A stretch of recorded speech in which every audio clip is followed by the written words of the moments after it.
পৌরাণিক উপাখ্যান।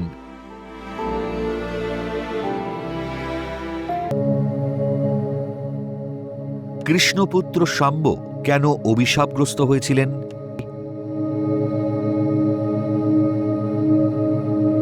পুরাণ অনুসারে শ্রীকৃষ্ণের পুত্র শাম্বকে নারদমুনি সরাসরি তার ক্ষতির জন্য কোনো প্ররোচনা দেননি, বরং নারদের একটি বিশেষ কৌশলের কারণে শাম্ব দুর্বাসা মুনির অভিশাপের সম্মুখীন হয়েছিলেন এবং পরবর্তীতে নিজের পিতা শ্রীকৃষ্ণের অভিশাপও লাভ করেছিলেন।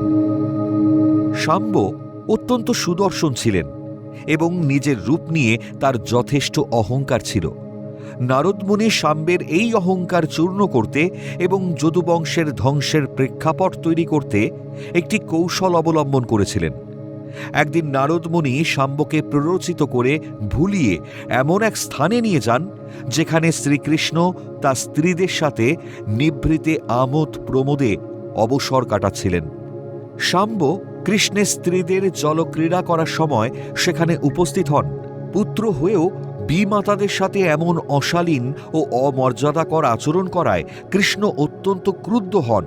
শাম্বের সেখানে অনাহুত প্রবেশ ও কুবাক্য প্রয়োগ শ্রীকৃষ্ণকে অত্যন্ত ক্রুদ্ধ করে তোলে। শাম্বের এই অনধিকার প্রবেশ ও ঔদ্ধত্য এবং নারীদের প্রতি তার কুদৃষ্টিভঙ্গি দেখে শ্রীকৃষ্ণ তাকে অভিশাপ দেন।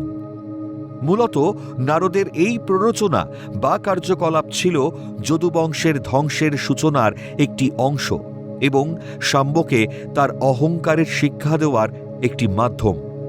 কোনো কোনো বর্ণনা অনুযায়ী শাম্ব রাধারানীর প্রতি চরম অবজ্ঞা প্রদর্শন করেছিলেন। রাধারানীকে ভগবান কৃষ্ণের প্রতিরূপ মনে করা হয়, তাই তার অপমান সহ্য করতে না পেরে কৃষ্ণ তার পুত্রকে কঠোর দণ্ড দেন।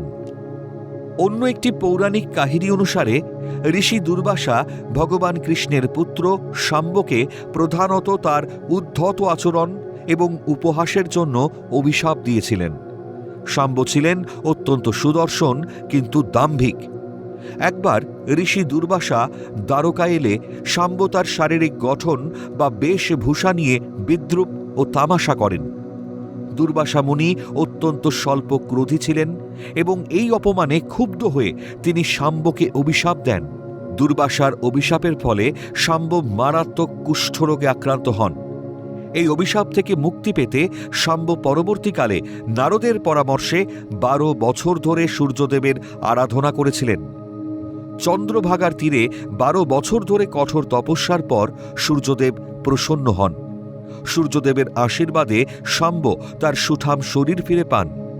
শাম্ব শেষ পর্যন্ত সূর্যদেবের কৃপায় রোগমুক্ত হন। এই জন্য চন্দ্রভাগা নদীর তীরে সূর্য মন্দির স্থাপন করেছিলেন এবং তার আরাধনার এই স্মৃতিতে আজও উড়িষ্যায় শাম্ব দশমী পালিত হয়।